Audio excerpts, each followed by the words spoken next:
UBC. And we're grateful to live, work, and gather on the traditional and still unceded lands of the Musqueam, Squamish, and Tsleil-Waututh nations on the campus of UBC Vancouver.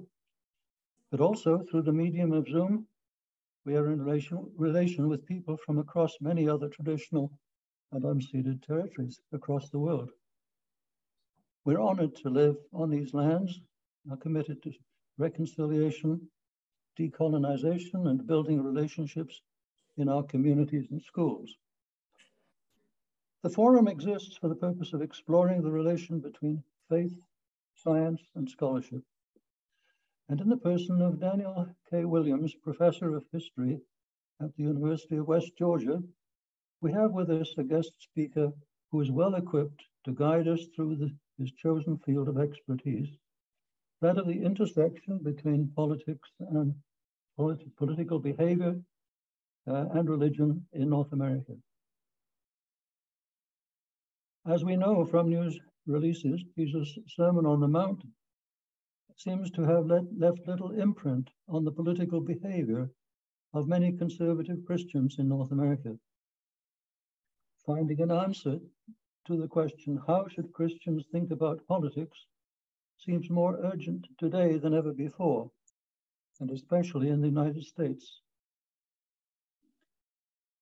We are privileged to have Dan here, who received his PhD from Brown University. He has taught history at the University of West Georgia since 2005.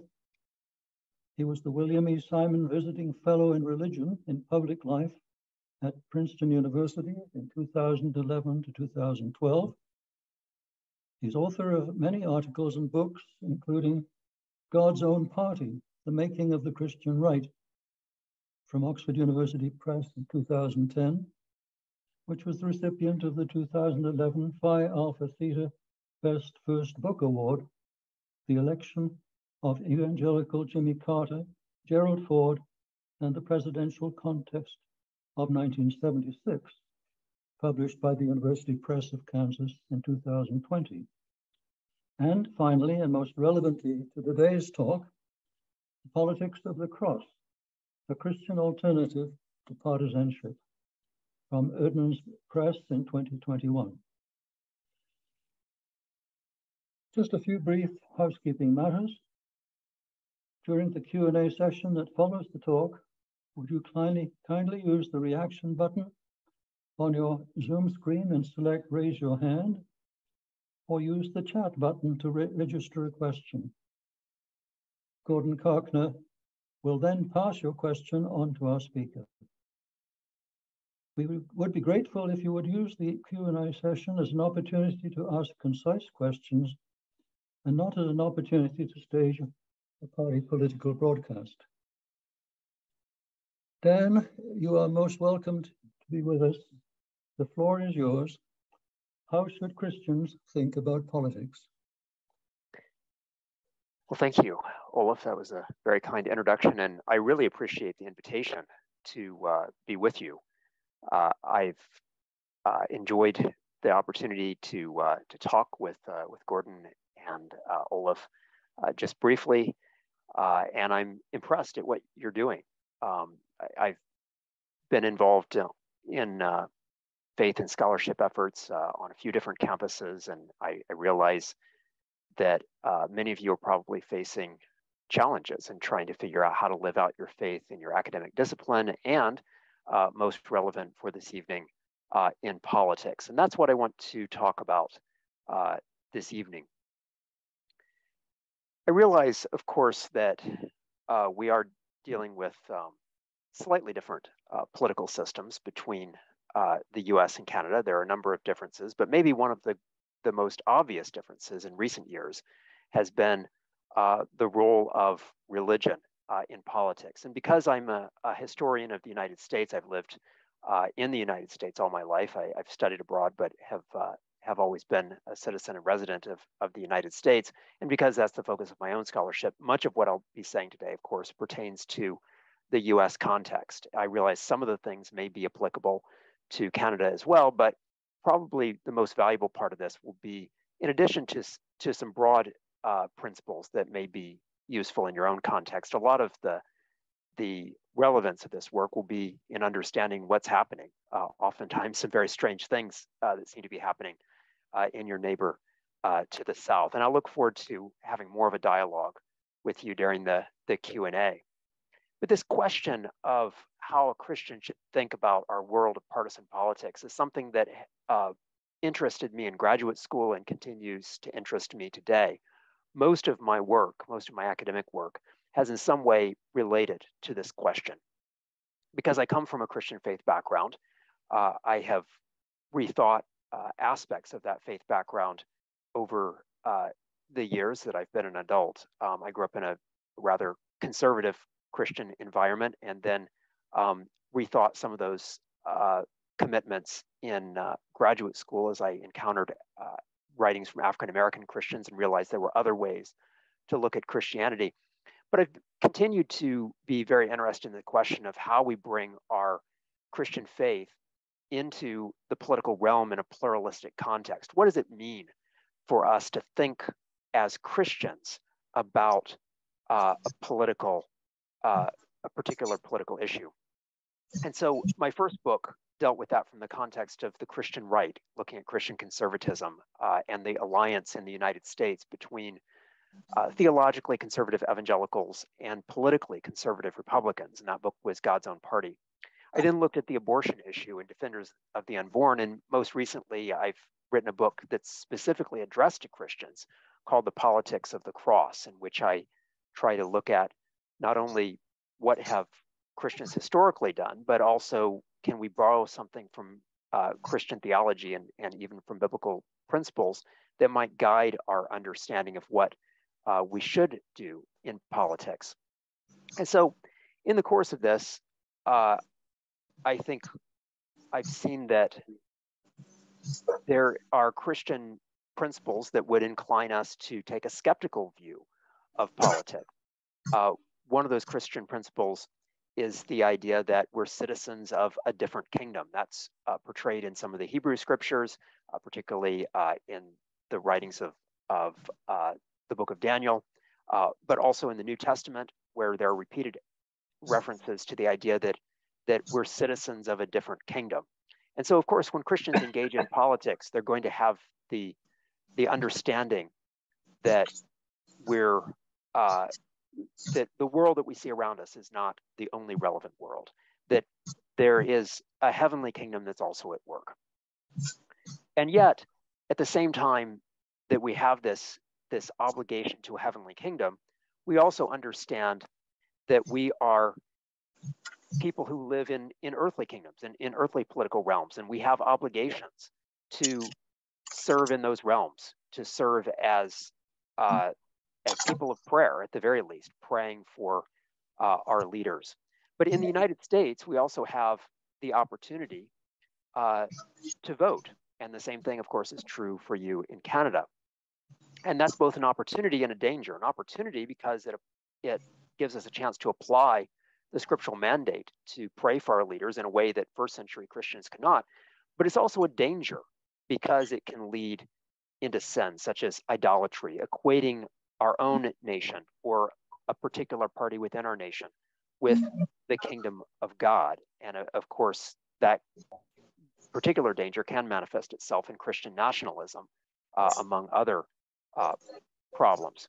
And so over the years, there have been a few Christians, particularly from the Anabaptist tradition, who have believed it was a sin for Christians to get involved in politics at all. One Christian of the late 19th century that I've studied at some length is a man named David Lipscomb, who gave his name to a university that still exists in Nashville, Tennessee, Lipscomb University. But Lipscomb taught pretty strongly that it was wrong for Christians to vote. And his argument was that voting was essentially a form of carnal weaponry, and that was forbidden to Christians. So we may just want everyone to mute their mics, I think. I feel like I'm getting some feedback here. I don't know about the rest of you, but if you could just check to make sure that you're muted, that would be great. But that is a particular view, that most American Christians have not taken. I assume most Canadian Christians don't either. But it is a view that we need to grapple with, to recognize that there are some Christians who have said the danger of voting is so great in terms of introducing sin into the church that maybe we should issue it altogether. Now, I think there's a better way to look at things, but I do respect that point of view.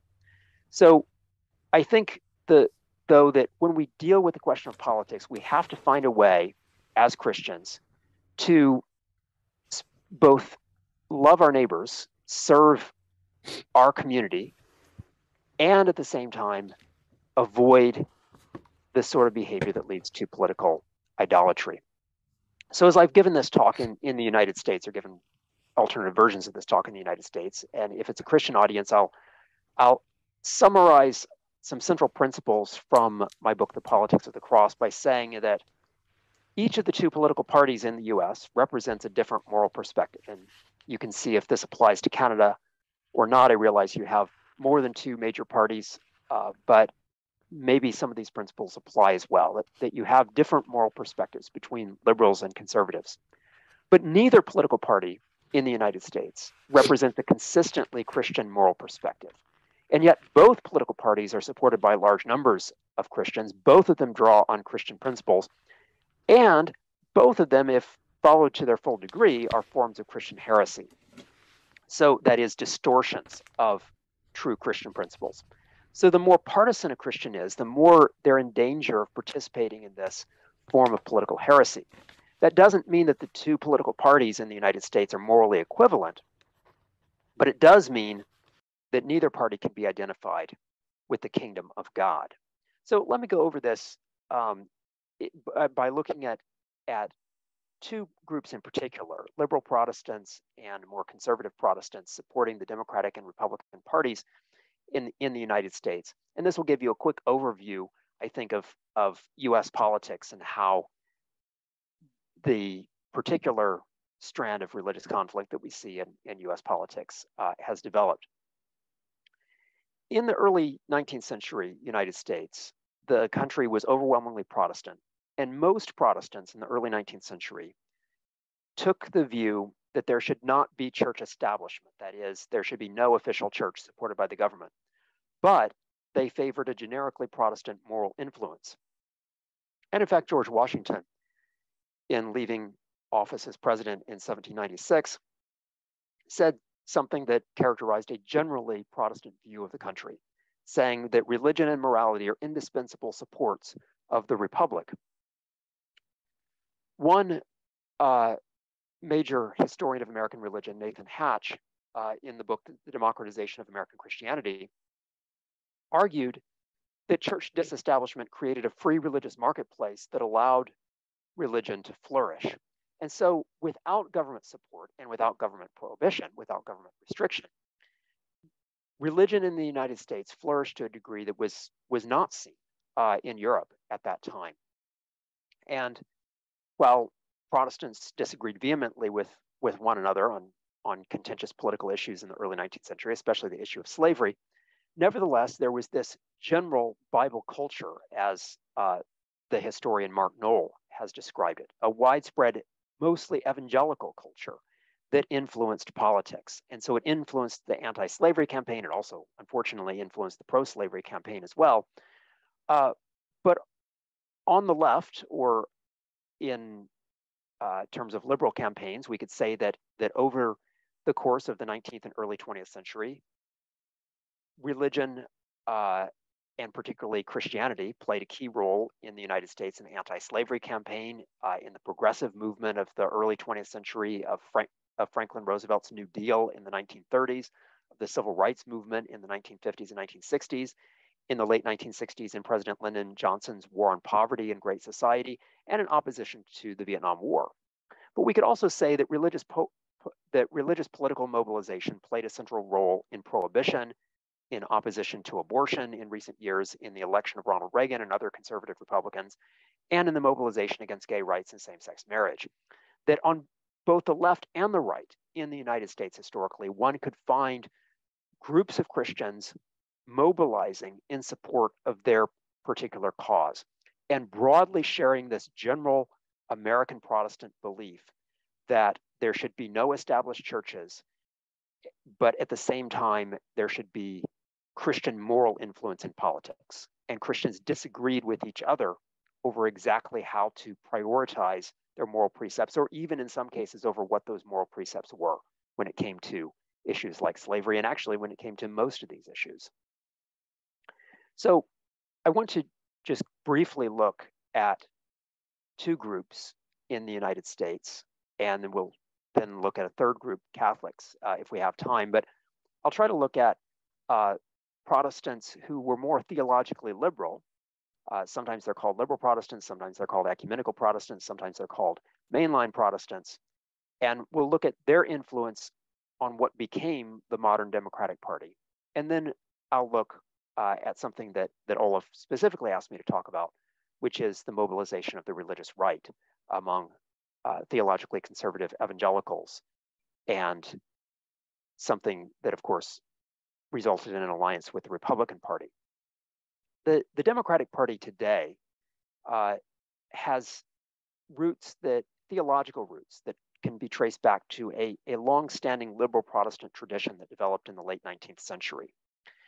And although it borrows from other Christian traditions as well, it borrows from Black Protestant theology, it borrows from liberal Catholicism, it borrows from some non-Christian religious strands like American Judaism. But above all, it is rooted in a mostly secularized liberal Protestant religious pluralism.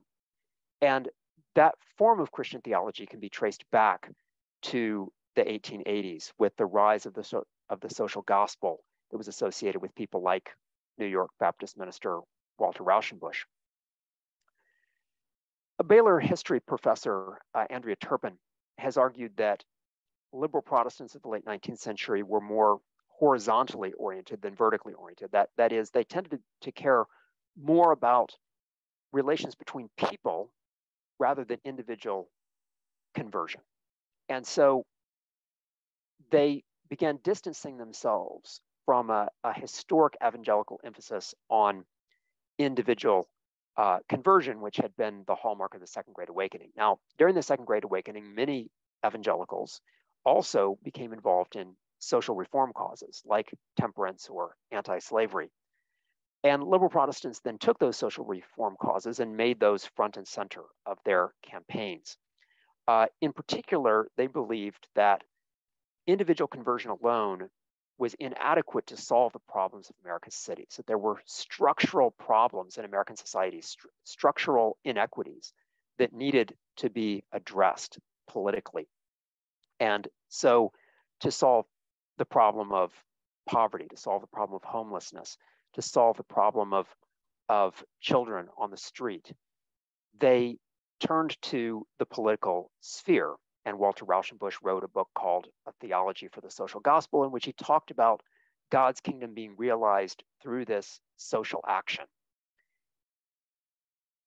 That became a consistent strand in liberal Protestantism over the course of the 20th century. Sometimes it took the form of a promotion of international democracy, as Woodrow Wilson favored in World War I, and as would be the case in the Cold War of the 20th century. Now, during this time, evangelicals reacted generally negatively to some of these campaigns. They believed that sin was individual rather than social, and so their campaigns focused on eradicating individual vice. But the two groups actually came together in campaigning for prohibition during the early 20th century. This was a cause that liberal Protestants abandoned in the 1930s, and eventually evangelical Protestants would as well. But for about half a century, this was a hallmark of American Protestantism. The idea that the campaign against alcohol would promote women's rights, it would reduce poverty, it would protect the home, it would lead to a better society. And this was something that liberal Protestants could get behind, but it was also something that many conservative evangelical Protestants also favored because it looked like fighting individual vice. In the 1930s, many liberal Protestants supported the New Deal because this was an outgrowth of what they had long thought the government should be doing to protect the working classes. And in the late 1940s, 1950s, liberal Protestants and evangelicals too, for that matter, tended to support the effort to promote international democracy during the Cold War. In many ways, American Christianity was fused in the late 1940s and 1950s with civil religion, this idea that there was a generic faith that could be equated with American democracy. And it was in these years in the 1950s, the phrase "under God" was added to the Pledge of Allegiance, and that "in God we trust" became a national motto. The National Day of Prayer also started at this time, and it was supported by both Democrats and Republicans. At the time, this civil religious language, this language of international democracy and anti-communism, attracted both liberals and conservatives, and attracted both evangelical Protestants and liberal Protestants. Liberal Protestants also supported the civil rights movement generally in the 1960s, and this brought them into alliance with the African American church, which was not identified with the same strand of the social gospel that white churches adopted, but had long had its own Exodus theology of liberation. It had long had its own commitment to social uplift. And for some of these liberal Protestants, opposition to the Vietnam War was also part of their exercise of social conscience. And so you can see in all of this that in regard to causes that related to equality, in regard to causes that resulted in the promotion of American democracy, liberal Protestants were often at the forefront of these campaigns.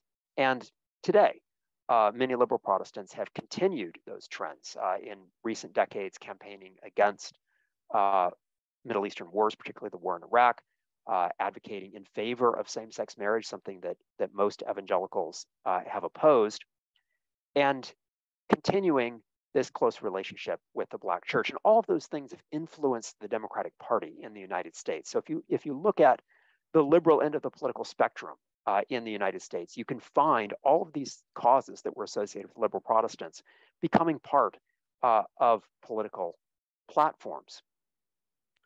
But also in the United States today, if you look at religious affiliation, you can find that church-going is very closely associated with not Democratic voting, but Republican voting.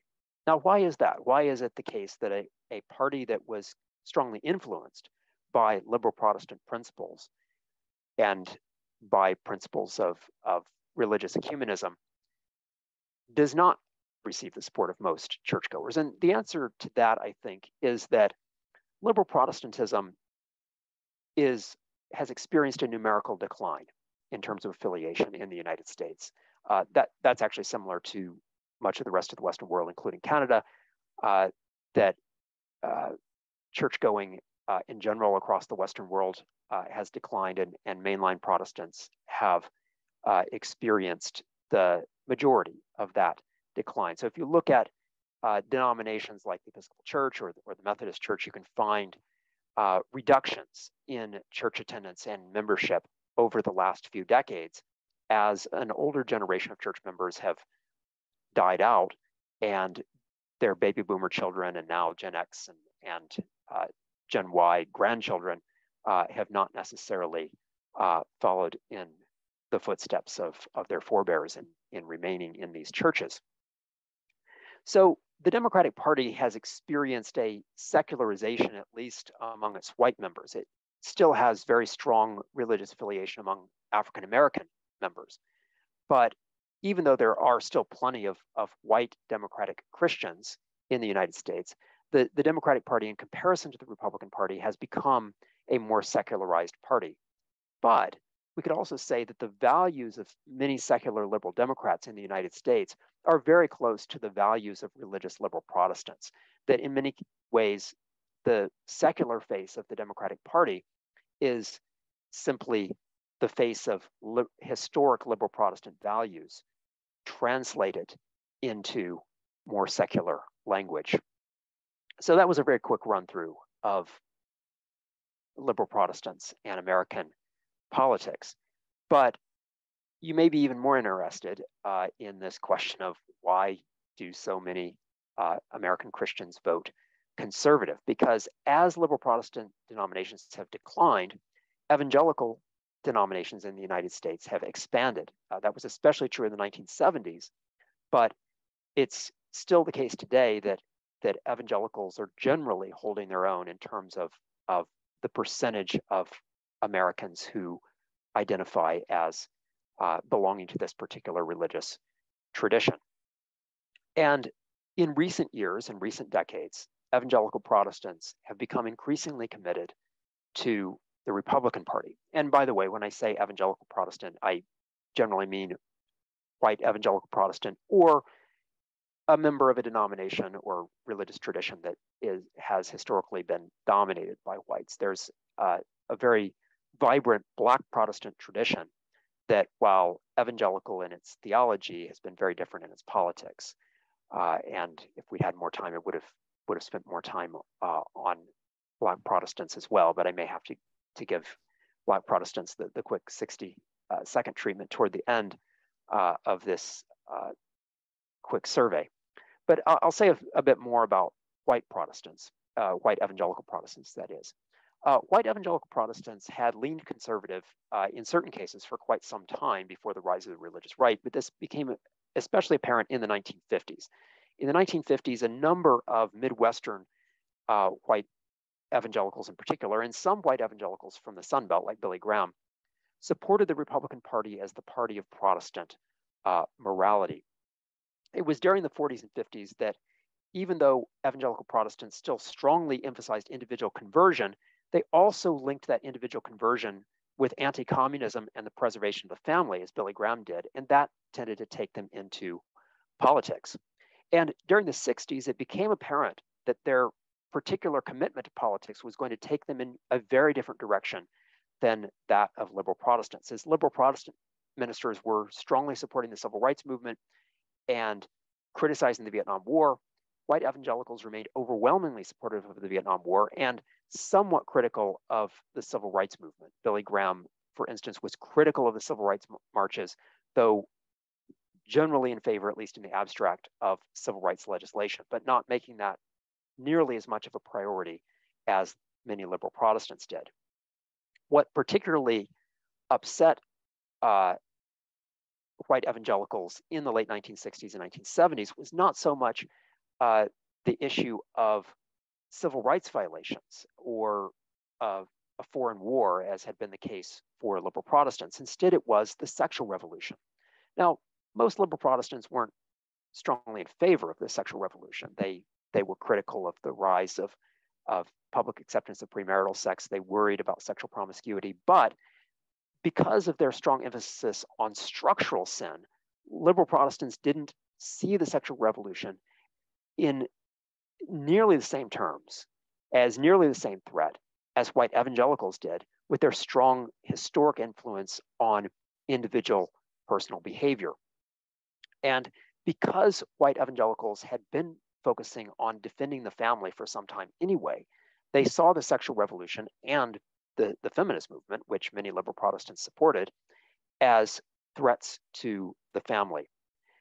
Simultaneously in the 1970s, they were also seeing the loss of overt religious influence in public life as the civil religion of the early Cold War years, of the Truman-Eisenhower years, faded and gave rise to a more ecumenical religious pluralism and a de-emphasis on the particularism of religious symbols. And evangelical Protestants equated the two ideas. As they were seeing the Supreme Court rule against devotional Bible reading and classroom prayer in public schools, they were also seeing the rise of the sexual revolution and the feminist movement, and they equated all of those together, viewing all of those as an attack on the traditional Christian identity of the nation, as they saw it, and in particular, an attack on the family. And with the rise of the gay rights movement in the late 1960s and 1970s, that became a major concern as well.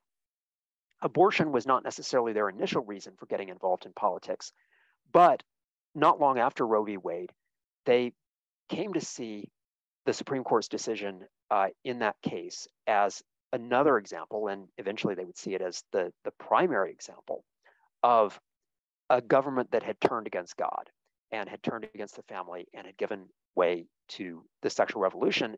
And in this case, they could be easily persuaded that an understanding of abortion that had traditionally been identified with Catholics, that is, that this was an attack on human life because human life began at conception, they could adopt that view themselves because it very neatly fit into their larger concern about the nation, their larger concern about the sexual revolution, and their larger worry about the threat of secular humanism.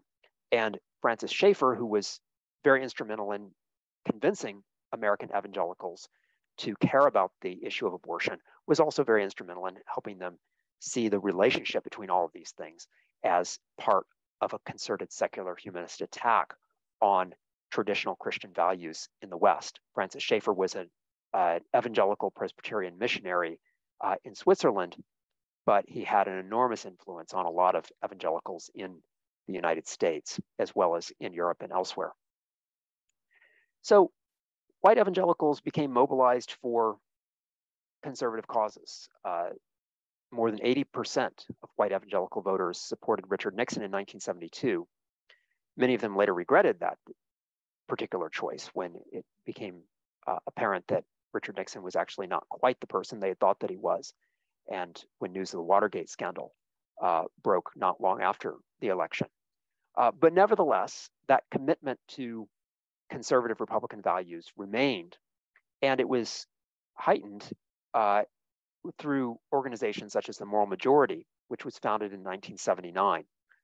The Moral Majority was associated with Jerry Falwell, and it had a number of particular issues as its platform, starting with abortion, but also including U.S. policy toward Israel, U.S. policy in the Cold War, strong opposition to gay rights, and support for prayer in public schools.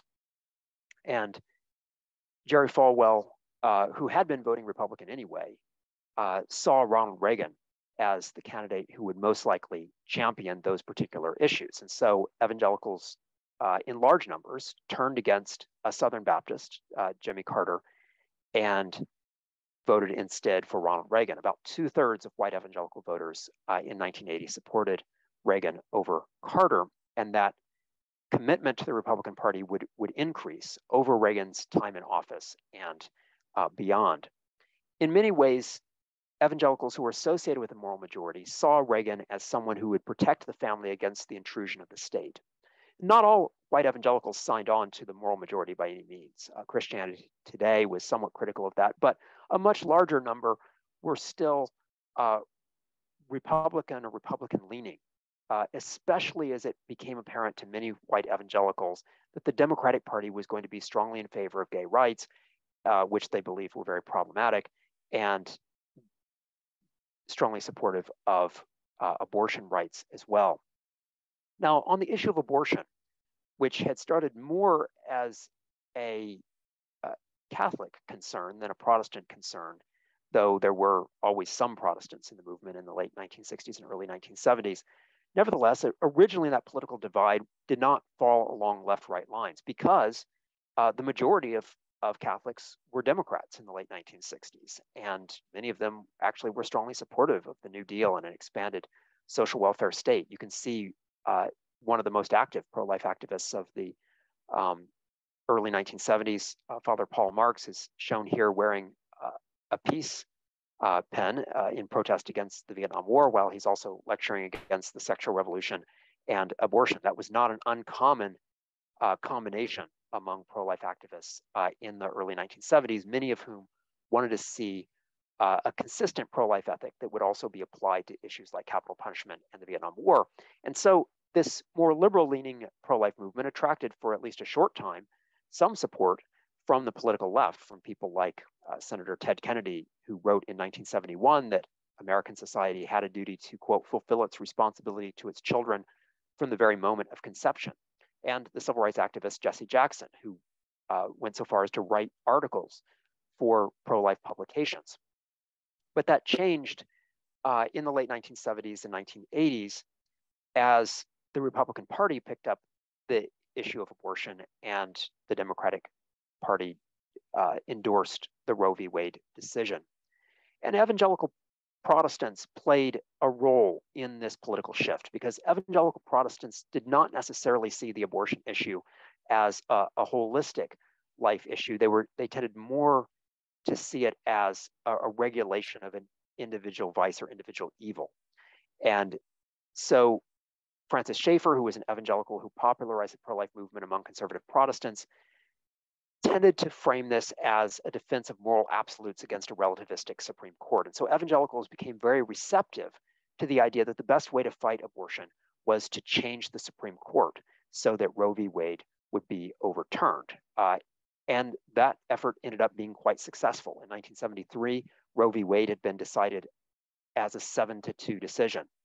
By 1992, after efforts by Ronald Reagan and President George H.W. Bush to appoint conservatives to the Supreme Court, the balance of power was now only 5-4 in the hands of those who wanted to uphold Roe. And in Planned Parenthood versus Casey, that the Supreme Court decided in 1992 that ultimately upheld most of the general tenets of Roe, it was a 5-4 decision. And for the last 30 years, Republican presidents have tried to appoint justices to change that balance of power toward the right, and Democratic presidents have tried to fight back against that. And the end result of that back and forth was finally, by a series of political machinations and coincidences, President Donald Trump was able to actually shift the Supreme Court firmly to the right, and by a decision then of 6-3, Roe v. Wade, as you well know, was overturned earlier this year. Well, we might ask the question, why have white evangelicals become more strongly Republican over time? And part of it, I think, is the fear of what would happen if Roe v. Wade continued to remain the law of the land. But a lot of it is a fear, I think, of the loss of religious liberty, a belief that they're involved in a cultural battle, and that in that battle, they're only one election away at any given moment from losing their right to speak out against homosexuality, for example, without fear of recrimination, to operate the institutions that they have in the way that they see fit without fear that civil rights law would be applied against them because of their refusal to endorse same-sex marriage or to recognize it among employees, or in the case of colleges, among students. So fear of the loss of religious liberty has certainly been a key factor. And a belief among many that the United States really has been losing its moral values. This belief that the United States once had Christian values that it's losing is widespread among many conservative white evangelicals, particularly in the rural South and rural Midwest. And together, these beliefs have created a very strong alliance between white evangelicalism and the Republican Party. It's not universal. There are still 20% or so of American white evangelicals who don't vote Republican, not to mention many people with evangelical beliefs who are outside of those white churches, who are people of color, Hispanics and Asians, and especially African Americans. But still, we have to reckon with the fact that approximately 80% of American white evangelicals are consistently voting Republican in presidential elections, and that those concerns of evangelicals on the political left, like protecting the rights of immigrants and minorities, for example, are just really not their concern at all. So why is that the case? Well, I think the belief that white evangelicals had that they could change cultural trends through politics has led to an addiction to partisan politics that has ultimately been frustrating and yet irresistible.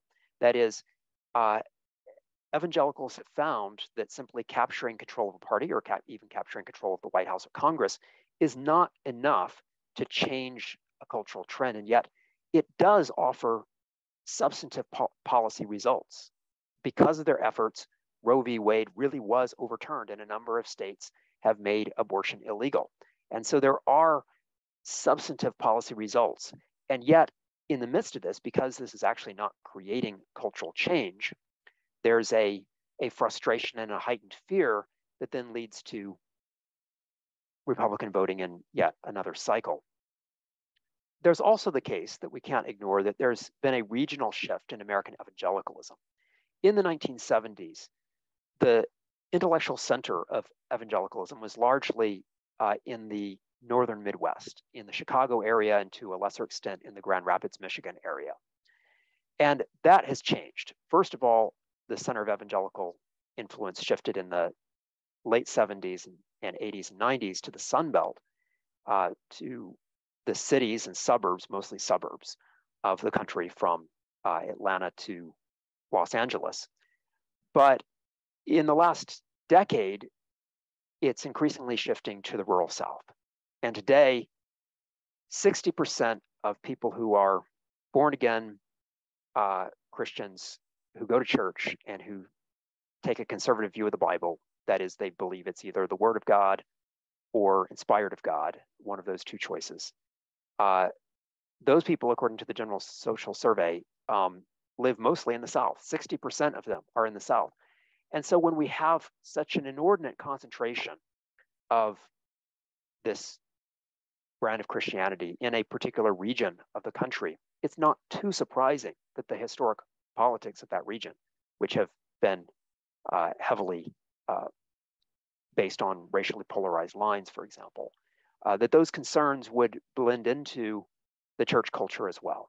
And I think that's part of what might explain the evangelical enthusiasm for Donald Trump and the Republican Party in general. And so I think several things are at work. There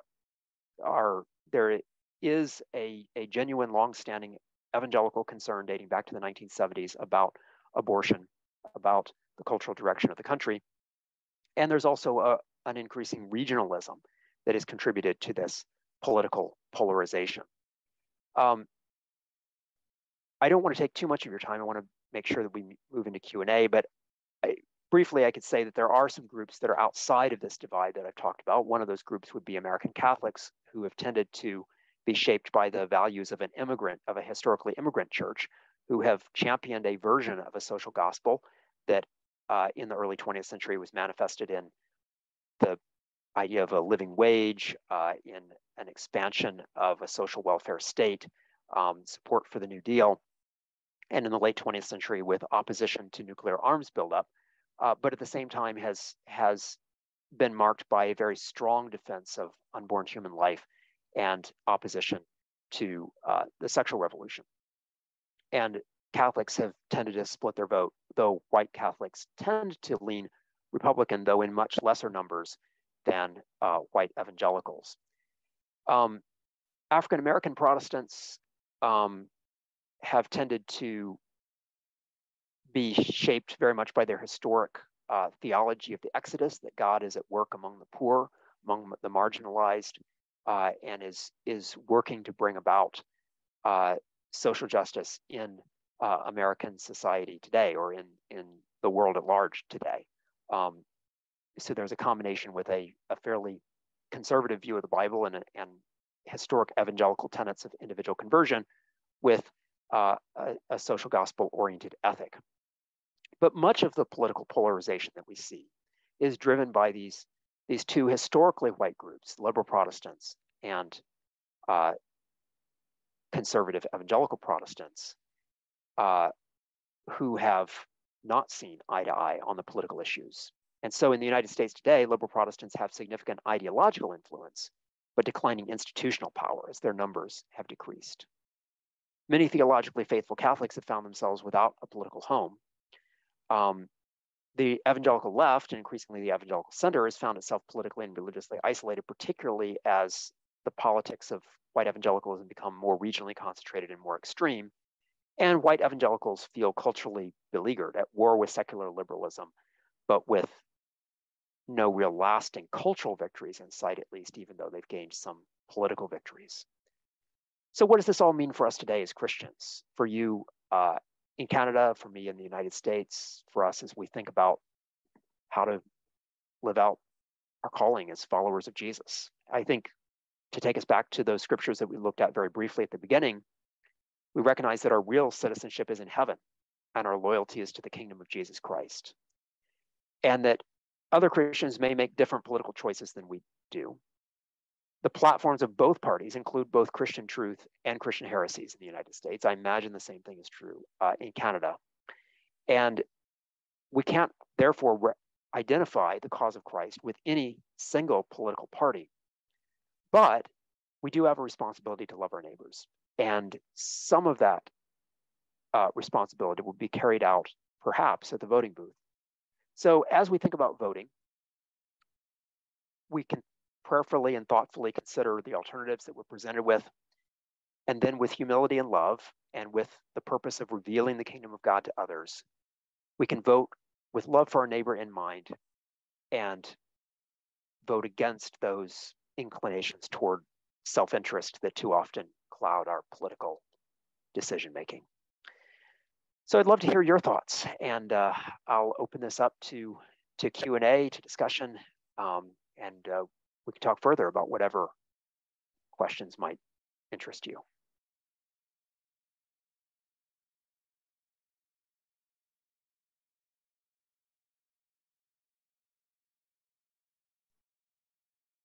Many thanks, Dan, for this stimulating address. And people can please send their questions through the reactions button or through the chat mechanism, and Gord will. Yeah, looks like we had one question coming through the chat already, I guess. Yeah, that's right. Yes, to what extent do you think that the U.S. conservative evangelicals are in danger of idolizing freedoms and liberty? It's a question of freedom and liberty. Yeah, I think that's, I think they are in danger of that. And of course, both parties claim to stand for freedoms and liberty, but define those in different ways. So on the right, some of those freedoms include religious liberty that I mentioned, some things that I didn't mention, like gun rights, for example, which is very strongly associated with conservative Republican Party politics today. And there's certainly a danger, I think, that Christians can make those freedoms, particularly for themselves, into an idol. And that's one of the reasons I concluded by just saying briefly, consider voting against your self-interest, because when the freedoms we're defending are our own freedoms, and those freedoms are prompting us to perhaps ignore the concerns of others, as could arguably be the case here, then I think that could be a serious spiritual problem. So yes, I think I would agree with fully agree with that concern. Linda said, "Thank you very, very much, Dan, for an excellent overview." And I guess we could just say, if you want to ask a question, just unmute yourself and ask the question. It looks like we've got a hand raised. Yeah, Barry Poynton, would you like to ask a question? Yeah, hi. Thanks for the excellent overview.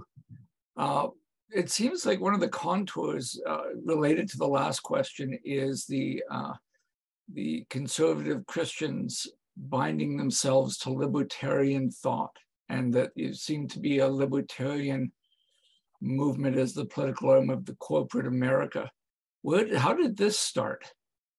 Yeah, well, I think it's pretty deeply rooted in white evangelicalism in the United States, and it's grown over time. Part of it, I think, is a regional phenomenon. So as white evangelicalism has become increasingly identified with the American South, which was not always true, libertarian views of the states, of libertarian views of economics and of state power have really taken hold.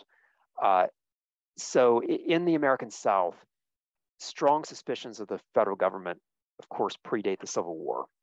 And there was really never a point where a majority of white Southerners favored a strong interventionist state, particularly when it came to civil rights, but even in regard to economics. There were particular moments of Southern populism where we could say that the particular groups of white Southerners might have been open to some degree of federal intervention in favor of their own particular interests. But those moments have been relatively few and far between. That the general trend, the general trend line among white Southerners for the better part of 200 years has been toward strong suspicion of the federal government.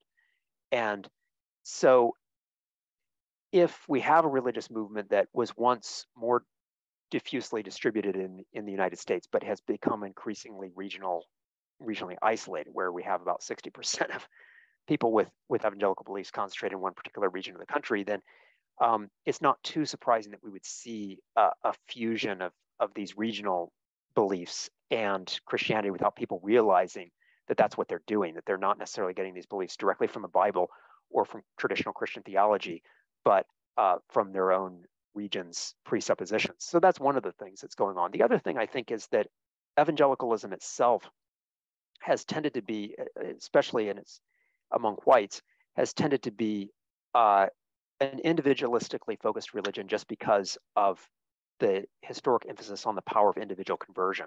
That the beliefs of evangelicals traditionally, even among those who might have voted Democratic or for liberal candidates, or those who are from the North or from other places, or even places overseas, that the theology itself has tended to give people the idea that the world's problems can be solved through individual conversion. And so because of that belief, there has been a lot more emphasis on protecting the rights of churches, protecting the rights of families, protecting the rights of private entities that are involved in that project than in addressing structural evil through the power of government. Whereas liberal Protestants have tended, by contrast, to de-emphasize individual conversion, to see evil in structural terms, and therefore to place an enormous weight on the expansion of democracy and the expansion of government programs in order to try to solve social problems. So I think there are probably multiple things going on. Historically, what we could say is that there were plenty of evangelicals in the early 20th century who were pro-business, but there were also still in the early 20th century some that were critical of business enterprises. And in the United States, after World War II, those critical voices became more marginalized. They still exist. One can, of course, read Sojourners magazine and find plenty of criticism of American affluence and disregard for the poor. But on the whole, among the groups of evangelicals that would eventually make their way into the religious right, I think the Cold War and strong propaganda against communism, which then expanded into suspicion of anything that could be labeled socialism, tended to make evangelicals who were very strong supporters of the anti-communist campaign, believing that communism was godless, tended to make them very uncritical of laissez-faire, unregulated capitalism. Dan, I have a question. Just wondering if you could say a little bit about the heresies in each party. Sure. Yeah. Without, So I think in the Republican Party, what I see is a distortion of the Christian emphasis on individual responsibility. So I guess what you see as a heresy, of course, is going to depend on your view of Christianity. But if I take what I think is sort of a historically orthodox, centrist, evangelical understanding of Christian theology and Christian principles, what I think is a generally fair reading of the Bible, what we could say is that there is some emphasis in the Bible and in historic Christian theology on the role of the individual and the individual's important relationship with God. In fact, that tradition, that historic Christian tradition, I would argue, has given rise to the values of individual rights in the West in a way that not every society has had. And so I'm thankful for that that emphasis. But in the hands of the Republican Party, that has, in the United States, some of those principles have led to perhaps a disregard for the strong biblical injunction to be concerned about others. And in regard to gun rights in particular, I think that a very strong view of individual liberty and a belief that if there's a mass shooter, that's a problem of the individual, of mental health, of evil inclinations, that sort of thing. It's not a responsibility for society to engage in any sort of regulation of this behavior. That I would argue is a problem. Maybe heresy is too strong a word for that, but there could be depending on how you interpret this, there could well be some degree of heretical thinking involved if we make an idol out of individual responsibility, thinking that we have no social responsibility for others. Now, on the Democratic side, I think if we take what I believe is a historic Christian position that abortion is wrong, I think we can find statements to that effect even in the 2nd century, and while there have been other Christian views, that has been a general Christian position to one degree or another for close to 2,000 years. And if we take historic Christian views of sexual behavior, we can find the Democratic Party making pronouncements that are contrary to that. Now, I think that a Christian could still remain very much within Orthodox Christian theology and have different views about what should be legal or illegal. That there may well be reasons why a Christian would say that even if you believe that abortion is a grievous sin, it doesn't necessarily mean that it has to be illegal. But if we then go beyond that and start to affirm this as a right that needs to be protected, that needs to be affirmed, that even needs to be celebrated perhaps at times, that needs to be endorsed and funded, certainly the Democratic Party has done that with same-sex marriage and arguably with abortion rights. And I would argue that those are heretical distortions of a Christian affirmation of human dignity and the right of people to be treated equally. So in both of those cases, I see potential for heretical thinking. And maybe the greatest heresy of all in all of this is simply the view that the government, the United States, essentially represent the kingdom of God. And there's not been a whole lot of humility in either party's platform.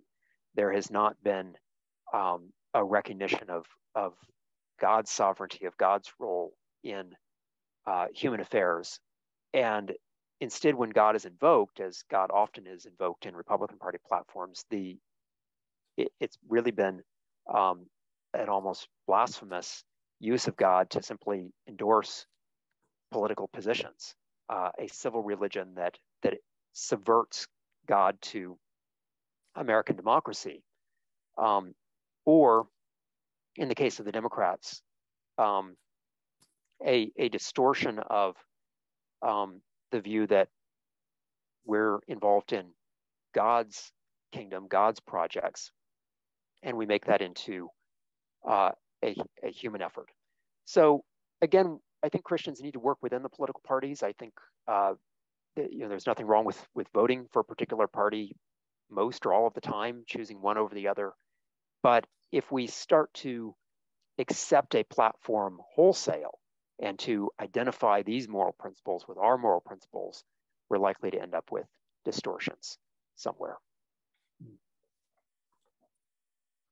Judy Taranchuk had a question about you had a picture of Catherine Hayhoe on the Christian Century, and yet she claims to be an evangelical, but I think her she's probably a little broader than being evangelical or Democrat. But did you have anything specifically what you were trying to draw?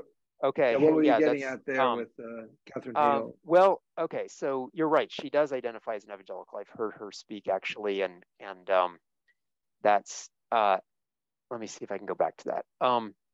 I think so. What I was trying to say was that climate change, yes. So the idea of the Christian century, of course, features a variety of people. It features occasionally some evangelicals, features occasionally some Catholics, Orthodox Christians, even people outside of the Christian tradition. But it's mainly, the magazine itself is mainly identified with the liberal or ecumenical Christian tradition, with liberal Protestantism.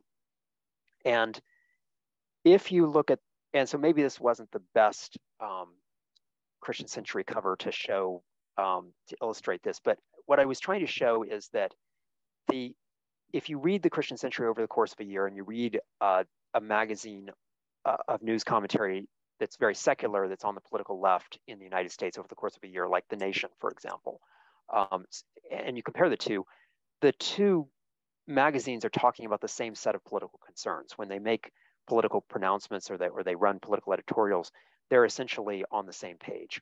And so, yes, in this particular case, How to Talk to Climate Change Skeptics does feature someone who identifies herself as an evangelical. I don't know exactly how she would characterize herself, but I would characterize her, and I hope she wouldn't object, but I would characterize her as part of that evangelical left. The 20% of people who are very skeptical of Donald Trump and the Republican Party, and who tend to identify more with the principles of concern about climate change, concern about the rights of immigrants, concerns about the poor, those concerns that I think tend to be expressed most of all in a magazine like Sojourners, but sometimes make their way into Christianity Today as well. And on that particular issue, the Christian Century and some evangelicals on the left, I think, could make common cause, that they're both concerned about the same thing. But my larger point here was just that if you look at liberal Protestantism today and you look at secular liberalism associated with the Democratic Party today, there's not a lot of daylight between the two on political issues. Deborah McTaggart had a question I can't quite discern from the chat box. I wonder if she wants to ask it. Anyway, I'll read it and see whether you can make something of it. Re-voting against your self-interest, how might self-interest perceive the survival of the country as opposed to globalist interests and openly declared agendas impact voting blocs? Yeah, okay, I think I see where that's coming from. Right, so in other words, if people are concerned about America first, as Donald Trump said, and if there's American Christian nationalism that doesn't really care about the rest of the world in the way that, say, liberal Protestants historically have, how is that going to impact voting blocs? Well, I think it's a serious concern. About 2/3, I guess the numbers vary somewhat, but somewhere on the order of 2/3, maybe even more, depending on how evangelical is defined, but approximately 2/3 or more of American white evangelicals lack a college degree. And many of them are concentrated in the rural South, an area that historically has been the least open to international influences, the least concerned about international human aid efforts. And I think for that reason, a particular distortion of the Christian message that has emphasized survival of the country in particular, and America as an enclave of Christian values and freedom that needs to be preserved against outside assault, has been very appealing. So I do think that has had an impact and will continue to have an impact, will likely have an impact in our midterm elections during this coming month. A number of, if you can believe the public opinion polls, which I think we probably can, more or less, it seems like American voters inside and outside of evangelicalism are going to be very concerned about the economic direction of the country, very concerned about the prices that they're paying, and so a lot of so their own concerns about their own country are going to probably motivate them more than anything else. Now, with historic evangelicalism in the United States, there has traditionally been a concern about the world. There's been a concern about missions. Certainly, there's been some concern about what's happening overseas. That's part of the anti-communist campaign of the mid to late 20th century, was all about that. So it's not as though American white evangelicals have never been concerned about what's happening around the world. But it is true that their politics in recent years have often taken a turn toward a more narrowly focused national self-interest. I see a hand by Tim and Evelyn Johns. Did you want to ask a question?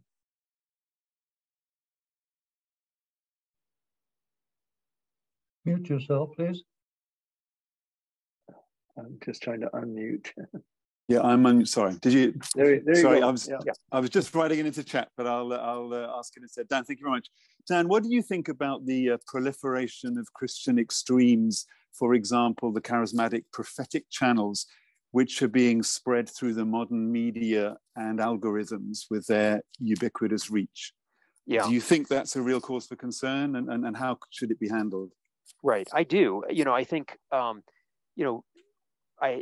in everything that I've said, I haven't addressed some of the most extreme aspects of Christian political inclinations in the United States, or conservative Christian political inclinations. But yes, the rise of conspiracy theories that have been conflated with Christian nationalism and the Christian right, I think has certainly exacerbated this situation. And you mentioned the charismatic movement, and while the politics of charismatic Christians has varied, I mean, there have been liberal Protestants that, at least in the 60s, were embracing aspects of the charismatic movement. There were a few Episcopal churches, for example, that experienced charismatic revival.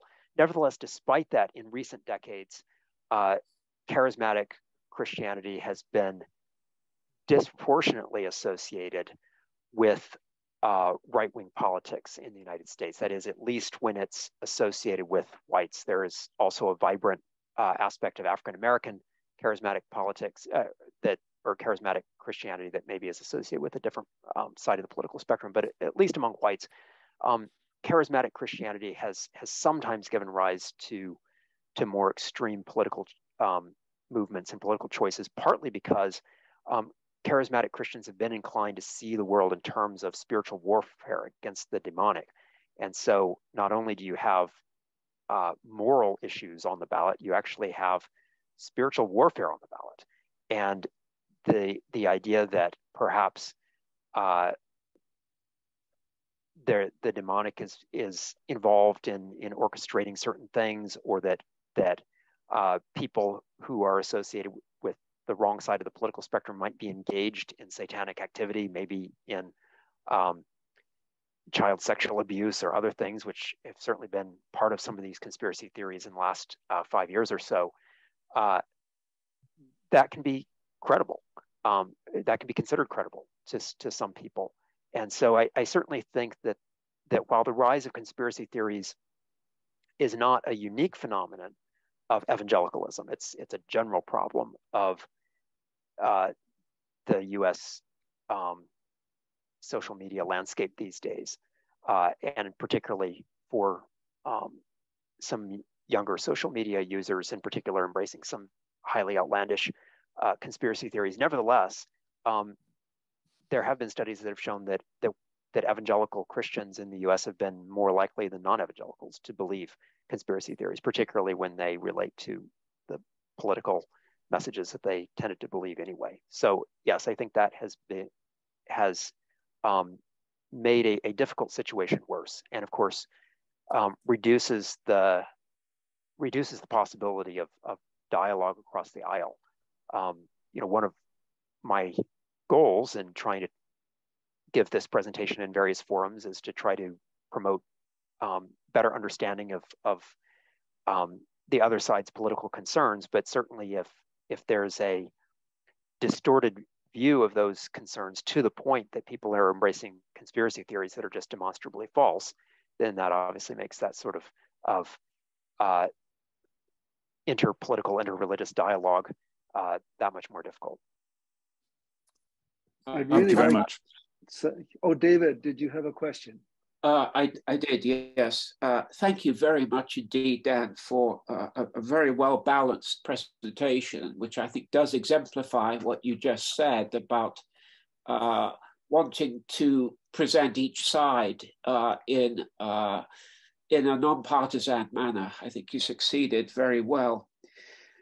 I think an issue for many people outside the United States who are Christians is an understanding that the religious right wants to protect Christian values, as indeed we do. We all do outside the US as well. But how do we then understand, and it came up strikingly in the slide you presented, the enthusiastic support for Donald Trump, who many would say is a denial of many Christian values. And this is not like a Richard Nixon situation of what appeared as sweetness and light, in fact, was not sweetness and light. Here we see a person who, well, how can I put this, is not attractive in terms of Christian values, and indeed is an incarnation of denial of many. It just seems here that there's an immense contradiction that is hard to understand between what the Christian right professes, which is to protect traditional values, and the person that they endorse. And this, of course, is not just a matter of rural, uneducated white folk. Donald Trump received close to 50% of the vote across the US. So there's a lot of people in a lot of communities who are somehow living this contradiction. Is there anything you can say to help us understand that? Yeah, that's a great question. And I think a lot of people have wondered that. So what I would say is that thankfully there have been a few, they're minority voices, but there have been a few evangelical Christians, of course, who, including some who had historically voted Republican, who took a strong stand against Donald Trump. So Russell Moore, for example, who's now managing editor of Christianity Today magazine, but was 5 years ago the leading or head of the Southern Baptist Ethics and Religious Liberty Commission, the leading political arm of the Southern Baptist Convention, consistently opposed Donald Trump. And there were a number of prominent pastors, as well as Christianity Today magazine itself, that spoke out against Trump. So there were a few voices, but you're absolutely right. There's been not only near record numbers of white evangelicals voting for Trump, 81% of white evangelical voters in 2016 and about 80% in 2020, but also the degree of enthusiasm for Trump is something that I don't think we have seen even with someone like Ronald Reagan. So a photo like this, where people are equating Trump with almost a religious experience, viewing him as a divine gift to them, is something that I think is probably unparalleled in the history of evangelical politics, and that certainly is disturbing. But then the question is, well, your question was how to explain it. There's a book called Believe Me, the Evangelical Road to Donald Trump, which was written by John Fia, who's a professor at Messiah University, a history professor who identifies as an evangelical, but tried to understand this Trump voting phenomenon. And he argued, and I would agree with this, that while there could be a number of reasons for Trump voters, the dominant explanation is fear fear of what would happen if Trump didn't win and somebody else did, namely Hillary Clinton in 2016, and then of course in 2020 another Democratic candidate, Joe Biden. But I think that the fear of a loss of religious liberty, the fear of loss of influence, led them to justify behavior that maybe they didn't think they would justify in other circumstances. And there really have been polls that have shown a sea change in white evangelical answers to one particular issue or one particular question, which is, would you vote for a presidential candidate who does not exemplify moral values? And I think in the Obama years, people said, white evangelicals generally said no, and that suddenly changed in the Trump years. While there have been some evangelicals like James Dobson that have tried to say that Donald Trump is some sort of a Christian, in the words of James Dobson, he was a baby Christian. Nevertheless, I think the dominant view among Trump voters is that, evangelical Trump voters, is that he's like, they would say, King Cyrus. So a non-Christian that God is using and to protect the church.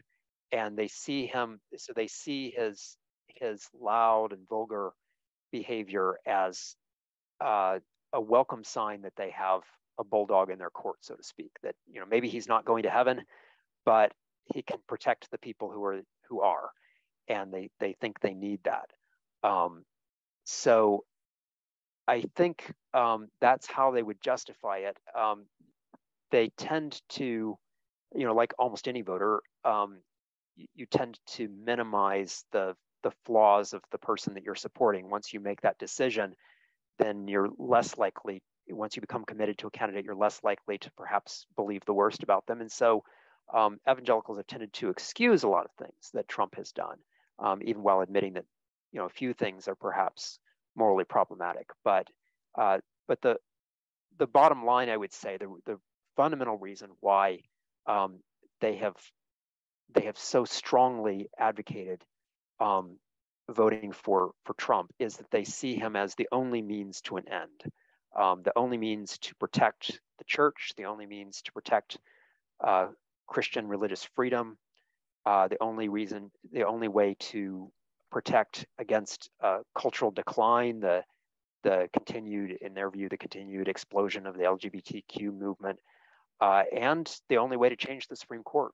So in the summer of 2016, I wrote a New York Times editorial that argued that the main reason that evangelicals, and at that time was particularly looking at Christian right leaders, but, you know, people like James Dobson and others, the reason they were voting for Trump was because they viewed a Republican candidate as the only way to change the Supreme Court. And I think that's still true for a number of evangelicals.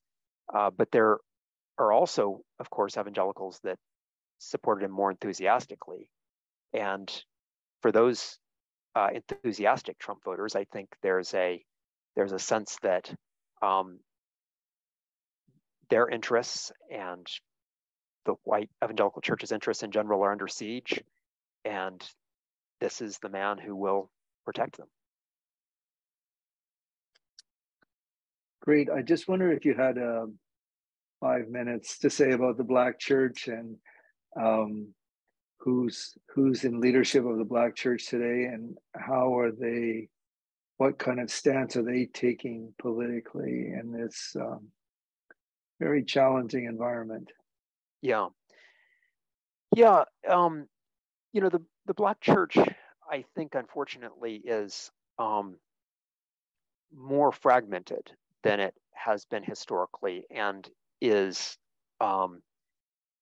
experiencing some pressures that it has not historically felt. So in general, over the last 50 plus years, even longer really, African-American church going, particularly among women, was much higher than it was among white evangelicals or white mainline Protestants or even white Catholics.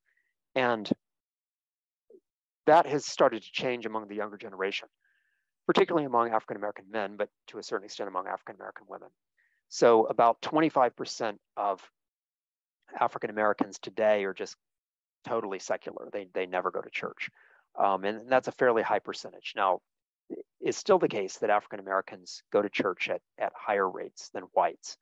But that's one of the reasons I think that the Black church has struggled a little bit, that the strong sense of racial unity identified with the Black church that existed in the 1960s and 1950s and 1960s is not necessarily present today. The second reason that the Black church has struggled, which is an even greater reason, I would argue, is that a church that historically has stood for, with near unanimity, for social justice has been split into a minority wing standing for social justice and a majority wing that's associated with the prosperity gospel.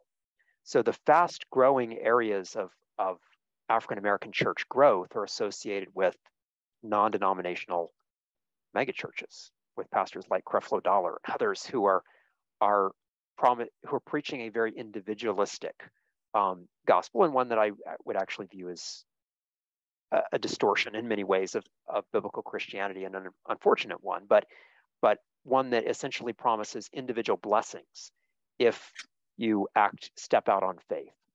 And so among African Americans going to church today, they're much more likely to hear that message than they would to hear the message of William Barber. In terms of the people who have historically carried on the torch of a social justice oriented Black Christianity, the leading names that I can think of are becoming quite elderly, are sort of passing from the scene.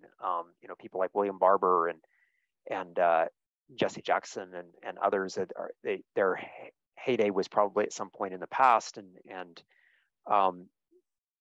perhaps it's difficult to think of younger Black Christian voices that are necessarily committed to the same degree of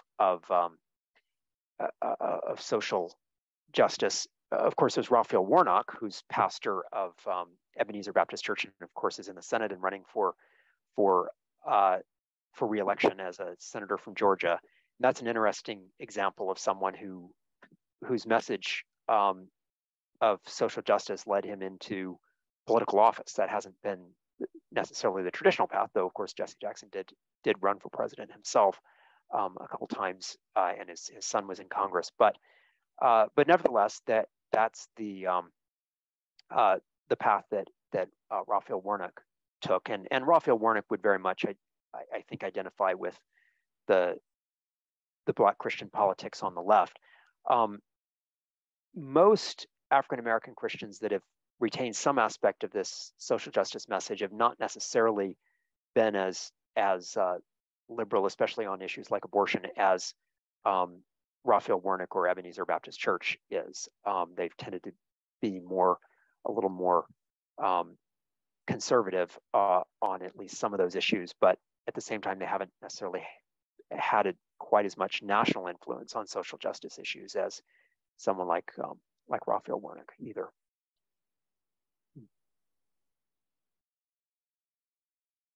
Olaf, did you have any final questions or thoughts? Yes, I do have a lot of conflicting thoughts. I appreciate the historical analysis, which has been very well balanced and helpful. But I'm not sure how that sort of relates to the thought that we do individually make up our minds after prayerful thought as to how we vote. And the result of that prayer, of which there is a massive amount, both on this side of the border and in the States, doesn't seem to be giving any light to the polarization that exists in the church in the States.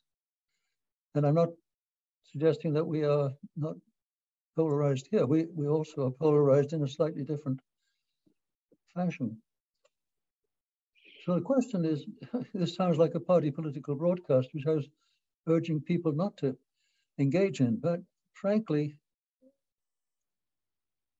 the excellence of the historical analysis gives me even greater pause with respect to what is happening in the lives of the individual praying Christians, both in the States and in Canada, because in effect, our attempts to bring the gospel to people in this part of the world, which is the most secular part of North America, as far as the evidence of church-going is concerned, is not helped by what is going on in the American South and strongly in the evangelical community.